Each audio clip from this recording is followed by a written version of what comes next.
संविधान के भाग 3 के अंतर्गत जो मूलाधिकारों का अध्ययन चल रहा था, आज उस अध्ययन के क्रम में हम आखिरी मूलाधिकार जो हमारा है अनुच्छेद 32 में वर्णित है, संवैधानिक उपचारों का अधिकार अर्थात कॉन्स्टिट्यूशनल रेमेडीज जो हैं उनके संदर्भ में अध्ययन करेंगे। आज जो अनुच्छेद 32 है वो सबसे महत्वपूर्ण अनुच्छेद है। उसके संदर्भ में ये कहा जा सकता है कि वो भारतीय संविधान का प्राण एवं हृदय है, very heart and soul of Indian constitution.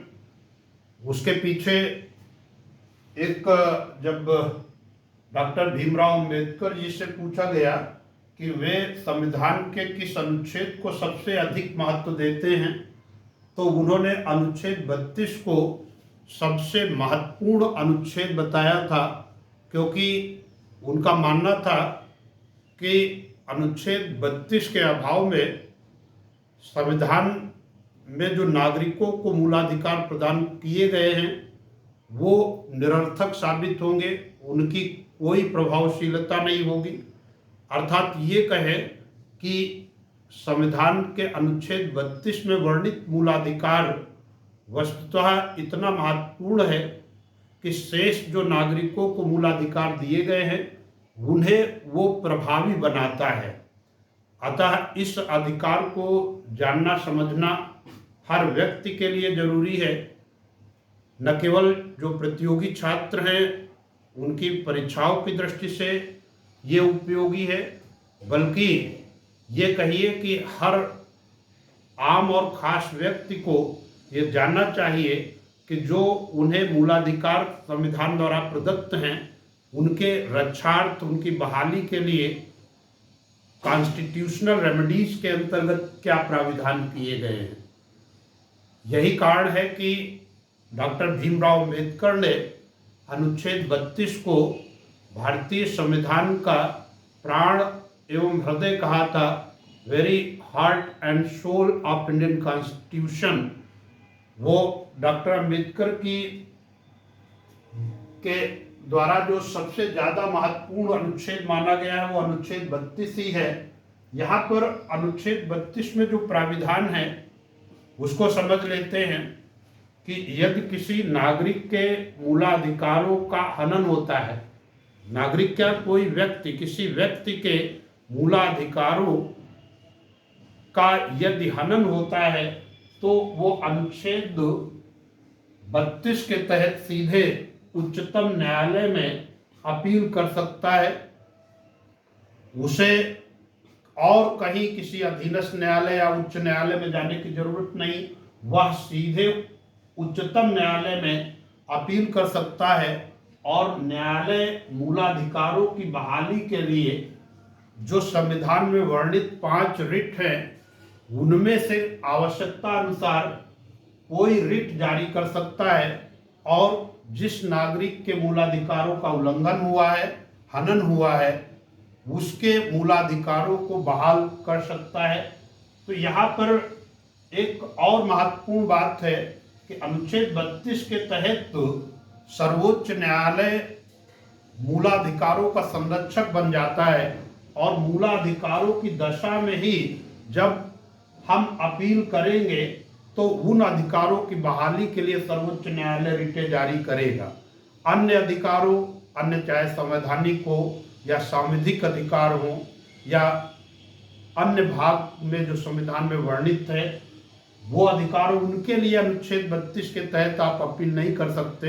लेकिन मूलाधिकारों का यदि हनन हो रहा है, क्योंकि मूलाधिकार अपने आप में विशिष्ट है और जैसा कि पहले ही इसकी व्याख्या की गई है कि ये ऐसे अधिकार हैं जिनके अभाव में किसी व्यक्ति के सर्वांगीण विकास की परिकल्पना ही नहीं की जा सकती। अतः सर्वोच्च न्यायालय मूलाधिकारों का संरक्षक भी है। यहाँ एक मैं और जोड़ना चाहूँगा, अनुच्छेद 226 के तहत कोई व्यक्ति मूलाधिकारों के हनन की दशा में उच्च न्यायालय में अपील कर सकता है, लेकिन जो उच्च न्यायालयों की रिट अधिकारिता है वो उच्चतम न्यायालय से कहीं अधिक व्यापक है। कहने का तात्पर्य ये है कि केवल मूलाधिकारों के हनन की दशा में अनुच्छेद 32 के तहत जब आप सर्वोच्च न्यायालय में अपील करेंगे तभी मूलाधिकारों की बहाली के लिए न्यायालय रिट जारी कर सकता है, उच्चतम न्यायालय रिट जारी कर सकता है। किंतु अनुच्छेद 226 के तहत जब आप अपील उच्च न्यायालयों में करते हैं, किसी उच्च न्यायालय में करते हैं, तो वो न केवल मूलाधिकारों की दशा में बल्कि संविधान के जो अन्य अधिकार है, अन्य भागों में वर्णित हैं, जैसे संपत्ति का अधिकार है, जो विधिक अधिकार है, कानूनी अधिकार है, उन अधिकारों की बहाली के लिए हाईकोर्ट इन रिटों में से कोई रिट जारी कर सकता है। तो यहाँ साथियों स्पष्ट हो जाना चाहिए कि रिट अधिकारिता उच्च न्यायालयों की वो उच्चतम न्यायालय से कहीं अधिक व्यापक है। उच्चतम न्यायालय जहाँ केवल मूलाधिकारों की बहाली के लिए 5 रिटों में से कोई रिट आवश्यकता अनुसार जारी कर सकता है, वही उच्च न्यायालय न केवल मूलाधिकारों की बहाली बल्कि संविधान द्वारा प्रदत्त अन्य भागों में जो अधिकार हैं या संसद द्वारा जो है विधिक अधिकार दिए गए हैं उनके उल्लंघन की दशा में भी उच्च न्यायालय आवश्यकता अनुसार कोई रिट जारी कर सकता है। तो यहाँ पर साथियों एक पक्ष मैं और स्पष्ट कर दूं कि अब जो है व्यापक होता जा रहा है, आधार न्यायपालिका का विस्तार होता जा रहा है और न्यायिक सक्रियता का युग है। ये जो जुडिशियल एक्टिविज्म का दौर है, इस दौर में अब जो है जनहितवाद याचिकाओं वो भी अब सुनी जा रही हैं। पब्लिक इंटरेस्ट लिटिगेशन की जो याचिकाएं हैं, PIL हैं, उन पर भी न्यायालय कार्य करता है। पहले न्यायिक प्रक्रिया ये थी कि जब पीड़ित पक्ष अपील करता था तभी न्यायालय आगे आकर के पीड़ित पक्ष को न्याय देता था, लेकिन अब पीड़ित पक्ष से इतर पक्ष भी यदि पीड़ित पक्ष की ओर से अपील करता है और जनहित याचिकाएं दायर करता है तो न्यायालय उस पर द्रुत कदम उठाता है और उस पर अपना निर्णय देता है। यानी अब तो ये व्यवस्था हो गई है कि मात्र एक पोस्ट कार्ड के माध्यम से यदि पीड़ित पक्ष से इतर कोई व्यक्ति उस व्यक्ति की ओर से अपील कर दे कि माननीय न्यायालय के समक्ष वो अपील करे कि फला व्यक्ति या व्यक्ति समूह के मूलाधिकारों का हनन हुआ है, अपनी अज्ञानता या क्षमता के चलते वो न्याय उसको सुलभ नहीं हो पा रहा है, तो कोई संगठन या व्यक्ति उसके स्थान पर जब अपील करता है तो भी न्यायालय आगे बढ़ करके जनहितवाद याचिकाओं के तहत सुनवाई करता है और अपना निर्णय सुनाता है। और ऐसे जनहितवाद याचिकाएं अब इस समय अत्यंत लोकप्रिय हो रही हैं और न्यायालय अपने न्यायिक सक्रियता के दौर में इस पर कार्य कर रहा है। तो साथियों मैं एक एक रिट पर चर्चा करूंगा। पहले जो 5 महत्वपूर्ण रिटें संविधान में वर्णित हैं उनमें पहली रिट है परमादेश या समादेश।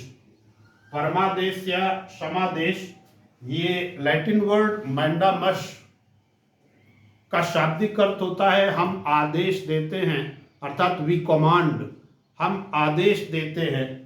ये रिट उस व्यक्ति के विरुद्ध जारी की जाती है जो लोकपद पर बैठा हो और जिसने अपने पद से जुड़े दायित्वों का निर्वहन करने से इनकार कर दिया हो और इससे किसी व्यक्ति या व्यक्ति समूह या समाज के लोगों के मूलाधिकारों का हनन हुआ हो।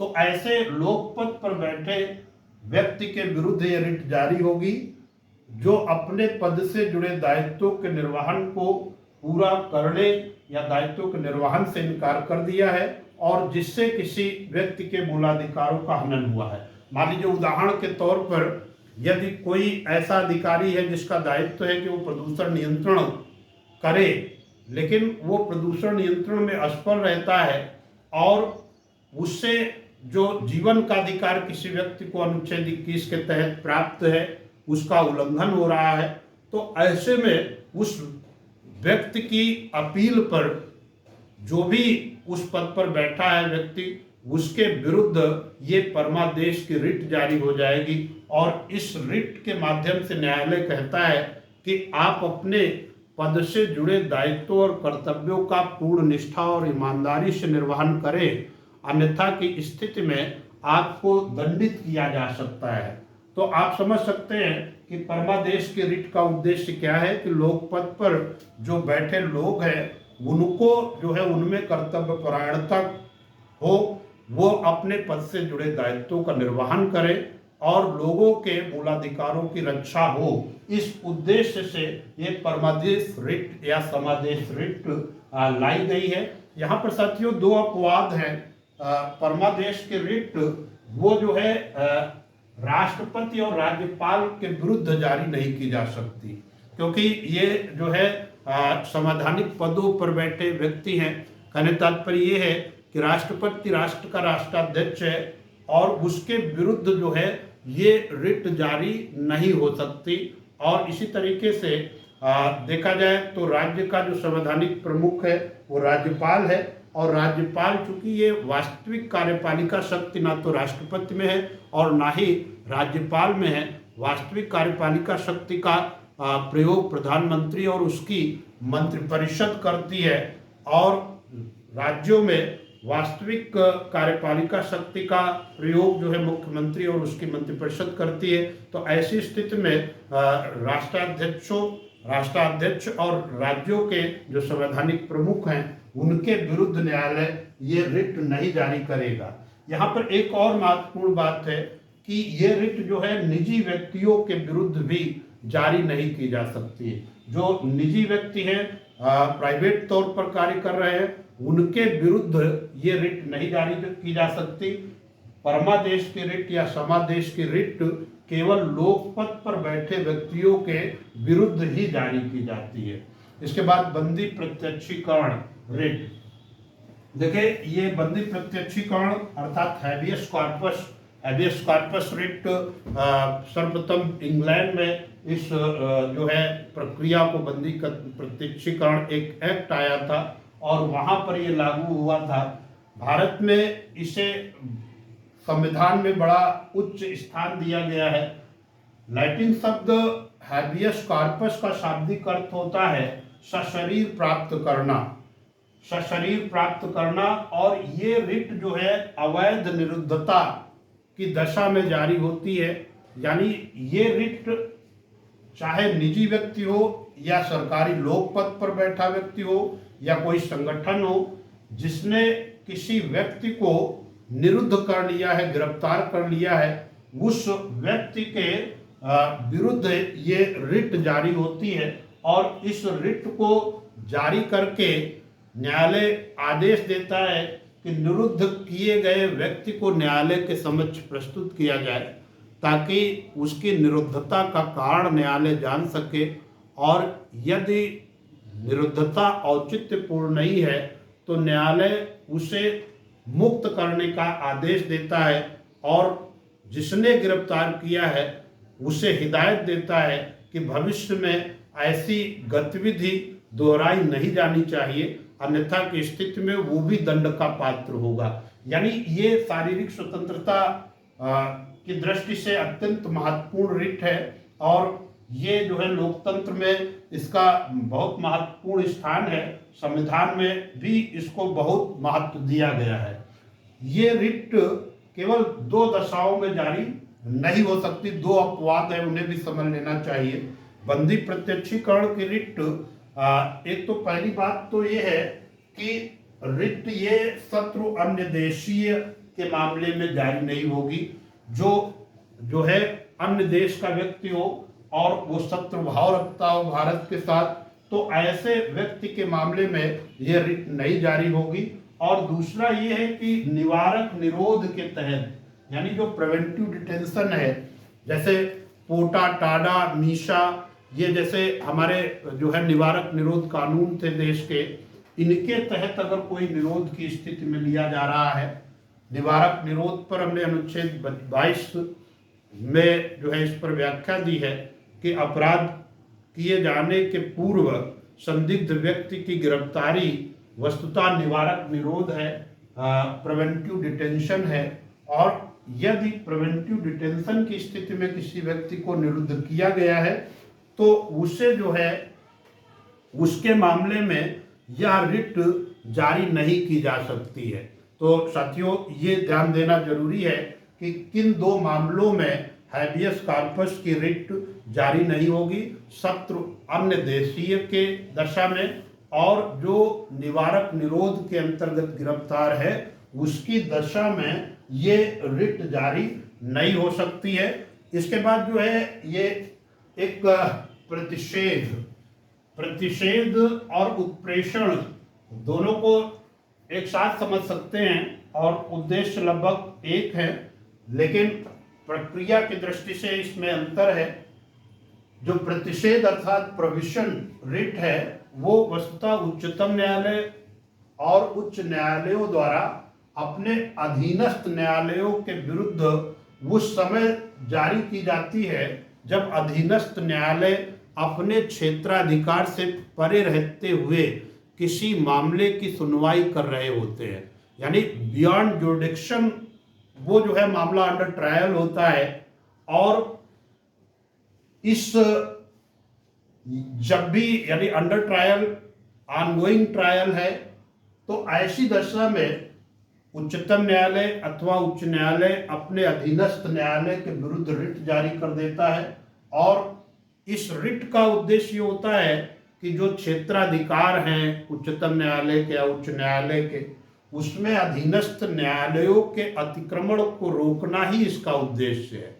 और न्यायालय इस रिट को जारी करके अधीनस्थ न्यायालय को आदेशित कर देता है कि ये जो आप मामले की सुनवाई कर रहे हैं वो आपके क्षेत्राधिकार से परे है, अतः तत्काल ये सुनवाई रोक दी जाए और इसे जो है उच्च न्यायालय अथवा उच्चतम न्यायालय को संदर्भित कर दिया जाए। तो ये चीज जो है प्रतिषेध रिट तब जारी होती है जब विषय अंडर ट्रायल हो, ऑनगोइंग ट्रायल हो, तो उस स्थिति में होता है। यहाँ पर उत्प्रेषण रिट, ये लैटिन शब्द सर्स्यूरेरी का हिंदी रूपांतरण है उत्प्रेषण। उत्प्रेषण रिट भी उच्चतम न्यायालय अथवा उच्च न्यायालयों द्वारा अपने अधीनस्थ न्यायालयों के विरुद्ध उस समय जारी होती है जब वो अपने क्षेत्राधिकार से परे रहते हुए किसी मामले की सुनवाई की हो और सुनवाई करने के उपरांत उस पर अपना निर्णय भी सुना दिया हो।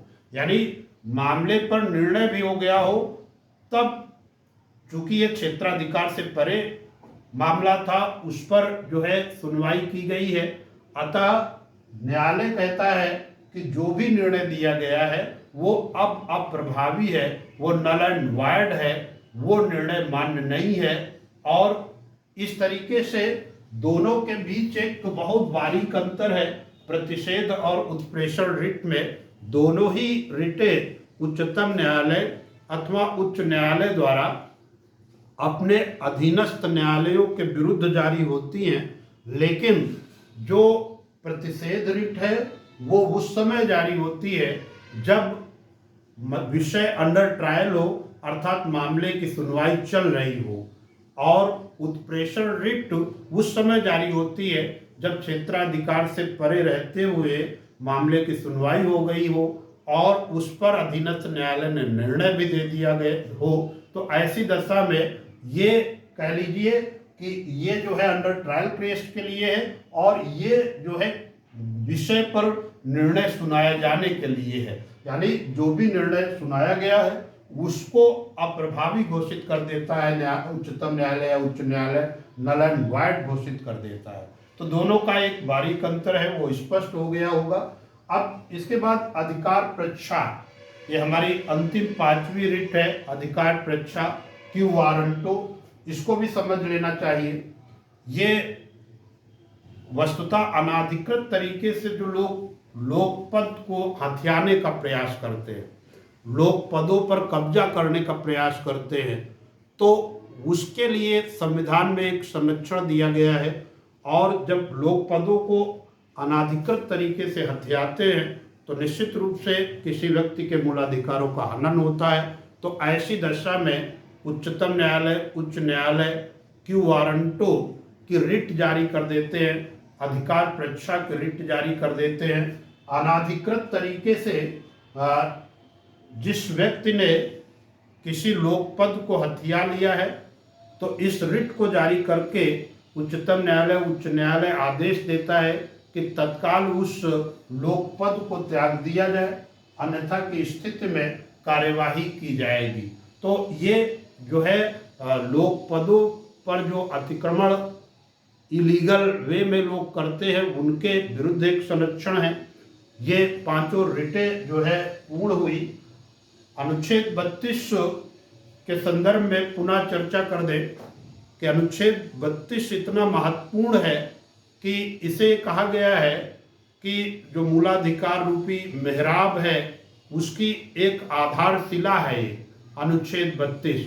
और इस आधारशिला को अगर जो है कहीं कमजोर कर दिया जाएगा तो न केवल मूलाधिकारों का मामला कमजोर होगा, बल्कि संपूर्ण संविधान की प्रभावशीलता वो प्रभावित होगी।